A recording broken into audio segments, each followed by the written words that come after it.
Europe 1. Écoutez le monde changer. Il faudra bien y retourner un jour, à l'usine, au chantier, au bureau, à la boîte. Aujourd'hui, sauf secteur essentiel, c'est le télétravail qui domine et le chômage partiel. Celui-ci concerne presque 7 millions de salariés français. On sait que la richesse produite cette année va s'effondrer. 6% de baisse du produit intérieur brut. Beaucoup d'entreprises réfléchissent déjà à leur façon de repartir. Bonjour Carole Ferry. Bonjour Mathieu, bonjour à tous. La condition numéro 1, c'est bien sûr d'assurer la sécurité sanitaire des salariés. Exactement, d'ailleurs plus que le déconfinement, c'est vraiment cette capacité à protéger les salariés qui va déterminer le redémarrage des entreprises.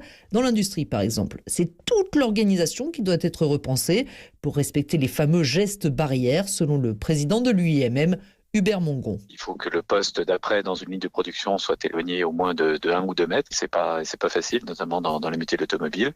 C'est également des dispositions autour de l'organisation des équipes de production. Pour ceux qui étaient en 3-8, les entreprises sont en train de regarder comment elles peuvent passer en 2-8. Le temps de laisser 2 ou 3 heures pour nettoyer les postes de travail et les lignes de production. Et puis beaucoup de choses actuellement qui sont à l'étude autour de l'aménagement des vestiaires, des réfectoires, des moyens de transport qui permettent de répondre aux conditions sanitaires. Chez PSA par exemple, les outils seront nettoyés toutes les heures, les portes resteront ouvertes pour éviter de toucher les poignées. Il y aura aussi une prise de température à l'entrée de l'usine. Chez Renault, un accord a même été signé avec les syndicats pour anticiper la réorganisation du travail. Les salariés pourront travailler 6 jours sur 7 si c'est nécessaire. Les dates de fermeture au mois d'août pourraient être décalées.